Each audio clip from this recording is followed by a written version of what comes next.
nasabit. Ito nga din, tinapakan ko na lang.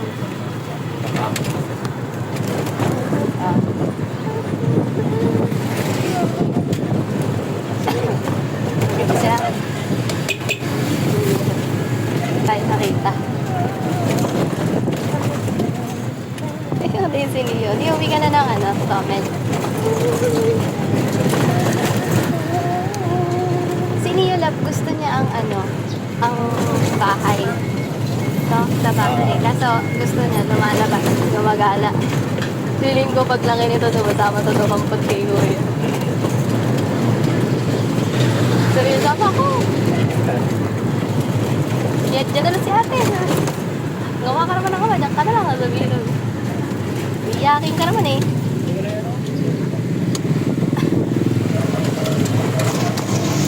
Oh. Narania.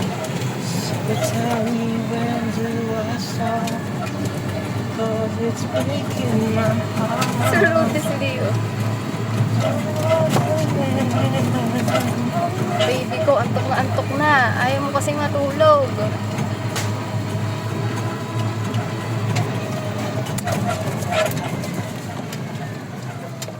Sabi, alam mo, meron akong gustong bilhin. Contemplating ako pero kailangan ko magpaalam sa'yo. Ano yun? Panglagay sa braso para hindi ako nangingit. 218 buy one take one. Yung parang socks pero sa braso. Alam mo yan? Why you know that? Pang ano yun eh. Pang sports rin minsan eh. Ah, Ano mo tawag? yun. Yung gusto ko bilhin yan. Kasi baka sabihin mo. Ano ba kasi Napakapatira yung sa mapuputi. syempre pag lumalabas na kami, yung mahal-mahal ng binabayad sa skincare. Tapos, Mahirap lang pababayaan. yung sobrang puti. Okay lang yun. Yun na nga lang ang panlaban eh. Tapos ayaw mo pa. Gusto At least hindi ako nagpaparitoke eh.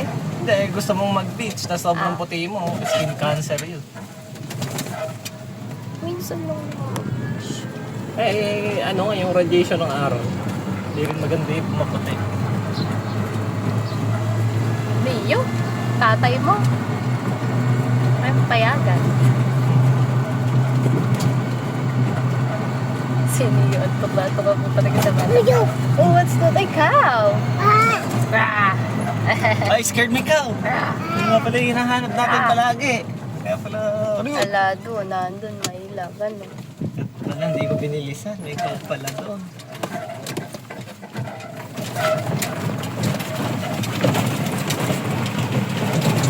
Mamaya, habang nag-aayos ako ng nag-aayos ako ng ay, yung kambing naglalaro sa ibig din mo.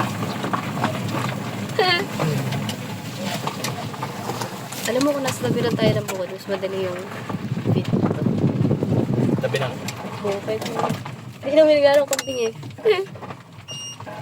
marami. Hindi pala. Oo, inarshock na yung bike.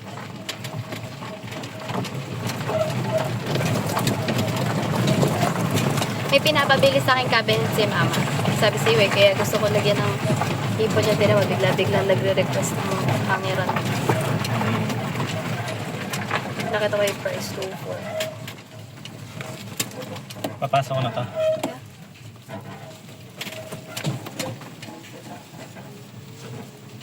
Dito pala muna. May